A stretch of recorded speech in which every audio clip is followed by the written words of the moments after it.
Mirando al misterio, Samael Aun Weor. Capítulo 1. La muerte. Hace muchos años, cuando murió mi padre, estábamos velándolo otras personas y yo. Dichas personas estaban acompañándome cuando me quedé dormida por un momento, y de pronto vi que mi padre entró en el cuarto en donde lo estábamos velando. Llevaba sus manos metidas en las bolsas de su pantalón y me preguntó que quién se nos había muerto, que quién era aquel que estaba tendido. Y yo pensé que era mi padre, que acababa de morir y estaba hablándome. ¿Podría decirme a qué se debió este fenómeno?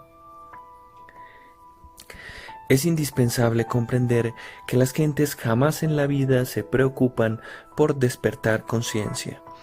Realmente todas las personas del conglomerado social tienen la conciencia profundamente dormida. Es obvio que después de la muerte, el animal intelectual, equivocadamente llamado hombre, continúa su vida ensoñativa. Si a algún desencarnado se le dijese que está muerto, obviamente no lo creería. Es ostensible que los desencarnados piensen siempre que están vivos, pues nada extraño encuentran al morir. Ellos ven siempre el mismo sol, las mismas nubes, las mismas aves ensayando el vuelo desde los tupidos sauces del jardín. Los llamados muertos, después del gran paso, deambulan por las calles de la ciudad o por los distintos sectores del suburbio donde fallecieron. Normalmente continúan con su trabajo cotidiano y se sientan a la mesa en su casa y hasta se dan el lujo de acostarse en su lecho. Jamás pensarían que han pasado al más allá. Ellos se sienten viviendo aquí y ahora. En estas condiciones, al ver su cuerpo en el ataúd, suponen que se trata de otra persona, ni remotamente sospechan que se trata de su mismo vehículo fallecido. Esa es la cruda realidad de los hechos. Por eso no se extrañe en modo alguno de haber tenido esa experiencia íntima. ¿A qué se debe el temor que sentía mi hermana más pequeña de entrar en la habitación donde fue velado mi abuelo? Dicho temor tiene mucho de ancestro. Por lo común se transmite de padres a hijos. No hay nadie en la vida que no lo haya sentido. Lo mismo sucede cuando penetramos en una caverna tenebrosa o cuando nos encontramos en presencia de un fantasma real. La causa causorum de todo esto estriba en la psiquis subjetiva, mejor dijéramos en la conciencia dormida. Cuando uno despierta conciencia, es ostensible que tales temores desaparecen radicalmente. ¿Por qué los niños pueden ver a un desencarnado y los adultos no? Mi hijo, el más pequeño, vio a mi padre recién desencarnado y platicaba con él. En nombre de la verdad debemos ser claros y enfatizar ciertas ideas. No está de más decir que todos los niños son clarividentes.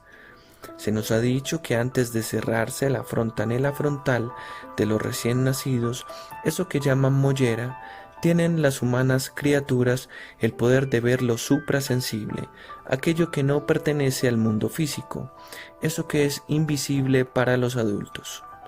Si los seres humanos reconquistaran la inocencia en la mente y en el corazón, es incuestionable que recobrarían la divina clarividencia, el poder de ver lo oculto, lo misterioso, lo desconocido. Cuando morimos no tenemos el peligro de perdernos o alguien nos espera. ¿Qué es eso de perdernos, distinguida dama? ¿Qué es eso de perdernos, caballeros? ¿Hasta cuándo vais a dejar de tener miedo? ¿Se pierde uno acaso en su casa? Ya he hablado claro y demasiado. Ya he dicho que durante los primeros días continuamos viviendo en la misma casa donde fallecimos y de eso hay muchos testimonios. Al morir nos encontramos a aquellos difuntos queridos que se nos han adelantado, es decir, a nuestros parientes y amigos. ¿Podemos reconocer a esos parientes y amigos que nos encontramos al desencarnar? Tú puedes reconocer a tu madre fallecida, a tu padre, a tus amigos y parientes. ¿Supones que puede uno desconocer a sus seres queridos? Tu pregunta es bastante extraña. Es obvio que ningún hijo podría desconocer a la autora de sus días. Es ostensible que todos tenemos la capacidad de reconocer lo que hemos conocido. Cuando morimos no sufrimos de soledad. Cada cual es cada cual. El egoísta, aquel que se autoencierra, el misántropo, aquel que no ama a nadie, es obvio que ya aquí mismo tendrá que pasar por la amargura de la soledad. Después de la muerte resulta patético, claro y definido su oloroso estado solitario en la región de los muertos. De acuerdo con eso que llaman destino, ¿es cierto que tenemos los días y las horas contadas? Distinguido caballero, con el mayor placer responderé a su pregunta. Cuando usted sale de viaje es incuestionable que lleva determinada cantidad de dinero para los diversos sistemas de transporte. Obviamente usted debe saber gastar su dinero porque si lo malgasta, su viaje habrá de ser interrumpido. Quiero que comprenda que al venir al mundo, los ángeles del destino depositan en nuestros 3 cerebros determinado capital de valores vitales.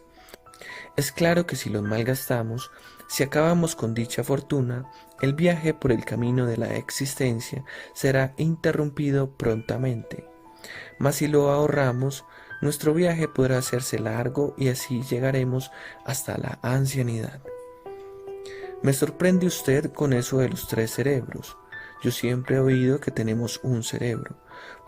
¿Podría decirme cuáles son esos otros 2? ¿Con qué le sorprende a usted lo de los 3 cerebros? Compréndame. Entre la caja craneana tenemos el cerebro intelectual.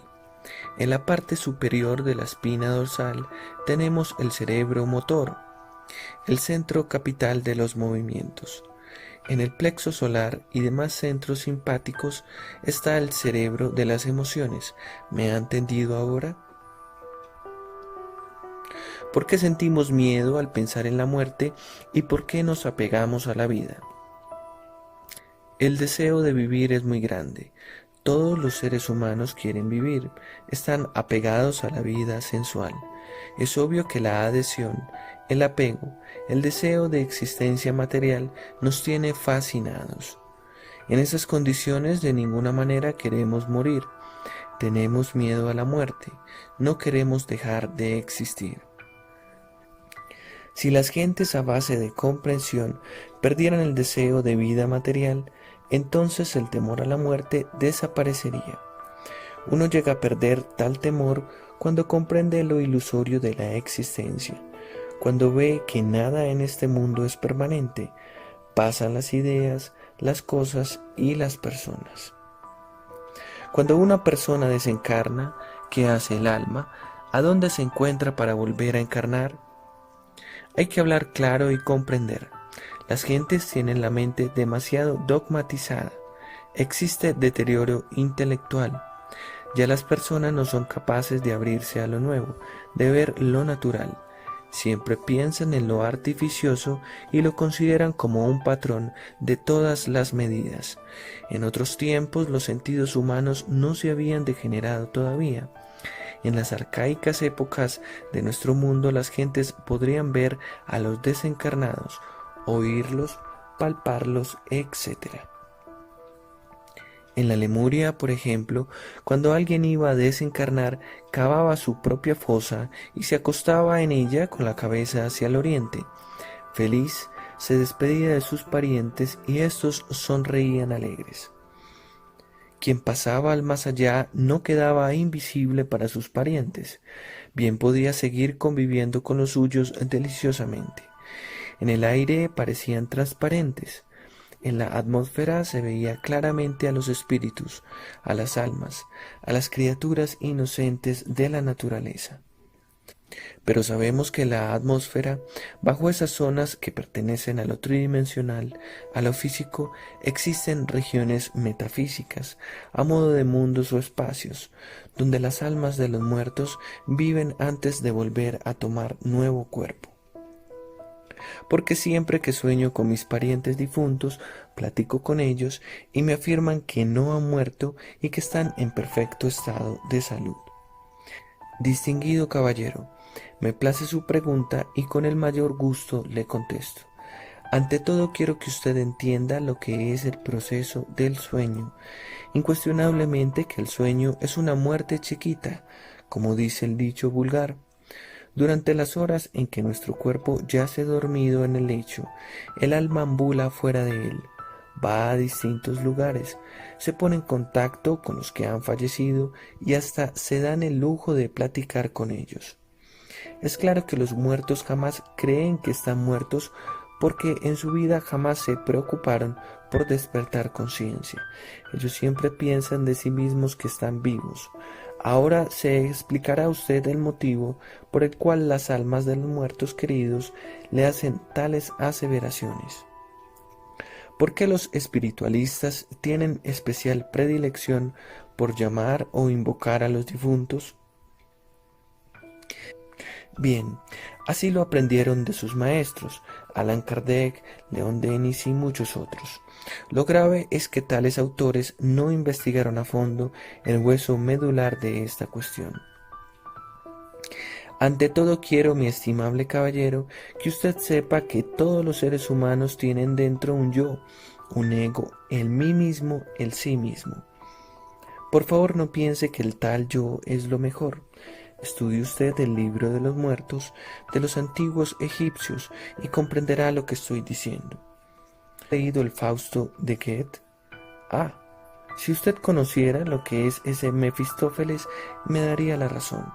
Es incuestionable el carácter tenebroso de Mefistófeles, el ego, el yo, el mí mismo. Quien se mete en el cuerpo del médium espiritualista es el yo del difunto, Arimán, Mefistófeles. Es indudable que tal yo personifica a todos nuestros defectos psicológicos, todos nuestros errores. Del difunto jamás viene a ninguna sesión de espíritus. Distinga usted entre el ser y el yo. Quien acude a tales sesiones es Satán, en mí mismo. Quiero que usted comprenda lo que es la ley de acción y consecuencia. Las personas que prestan su cuerpo, su materia a los yoes muertos, a Mefistófeles, a Satán, en su futuro nacimiento tendrán que padecer mucho por la epilepsia. ¿Podría usted decirme qué es el ser? El ser es el ser, y la razón de ser del ser es el mismo ser. El ser es lo divinal, la chispa inmortal de todo ser humano, sin principio ni fin, terriblemente divino.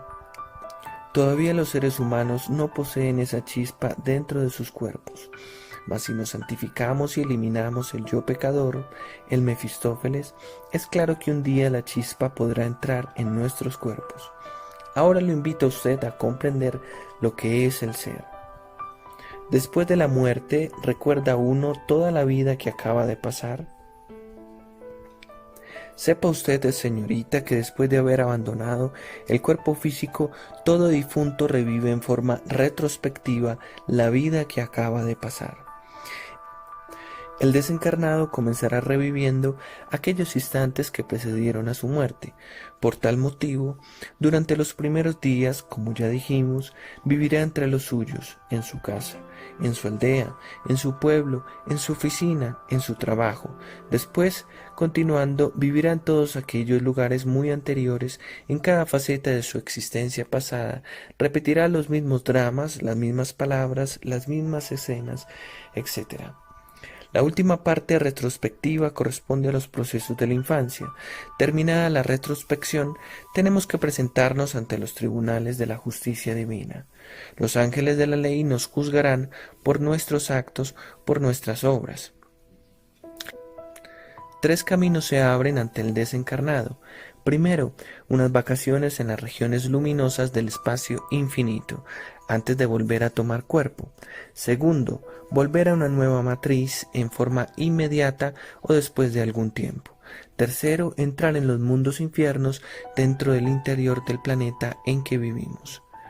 ¿Es posible que esa retrospección se haga en vida? Muchas personas han estado a punto de morir ahogados, han visto pasar su vida en forma retrospectiva. Esto mismo le ha sucedido a gentes que han estado cerca de la muerte por tal o cual motivo. Cierto día, tramitando asuntos de fosas y criptas para sepultar a familiares, platicando con el administrador del cementerio, de pronto me quedé callado y con los ojos desorbitados durante un buen rato. Él siguió hablando y al ver que no le hacía caso, me preguntó si me pasaba algo. Al hablarme fuerte, desperté de mi ensimismamiento y le relaté lo que me había acontecido. Resulta que cuando dejé de hablar empecé a sentir la presencia de alguien y al voltear vi junto a mí a mi suegra recién desencarnada, por quien estaba yo arreglando los asuntos del cementerio. Después ella se sonrió amablemente y me invitó a pasar haciendo un ademán. Como no podía moverme, se limitó a despedirse y a desaparecer de mi vista. Al terminar mi relato, el hombre tenía los pelos de punta y la carne de gallina, y nerviosamente me decía que en los años que llevaba en el panteón nunca había tenido una sensación como esa. ¿Podría usted decirme a qué se debió este fenómeno? Con el mayor placer contestaré a su pregunta, distinguido caballero. En modo alguno debe usted extrañarse por una visión suprasensible. En los tiempos de la Lemuria, ya dije, los muertos eran visibles en la atmósfera para todo el mundo. Qué lástima que ahora las gentes se sorprendan con este tipo de visión. Nada tiene de raro que un fallecido pueda hacerse visible de cuando en cuando en la atmósfera, y eso le consta a usted mismo. Es obvio que lo pudo verificar con percepción directa. El administrador del panteón no llegó tan lejos, pero sí pudo tener cierta sensibilidad psíquica lo suficiente para que sus pelos se hubieran puesto de puntas y su piel como cuero de gallina.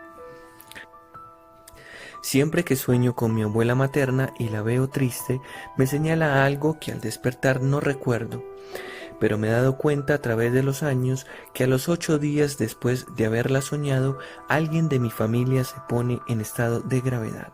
¿Podría usted decirme a qué se debe esto? Distinguida señorita, ya he dicho mucho en mis conferencias que durante las horas del sueño normal, común y corriente, las almas de los vivos escapan del cuerpo que duerme en el lecho y entonces se ponen en contacto con las almas de los muertos. Que se vea usted con su abuelita, eso es normal en la dimensión desconocida. La visita a ella en instantes de angustia o cuando va a enfermar a alguna persona de su familia. ¿Ya ve usted cómo los muertos están tan cerca de nosotros?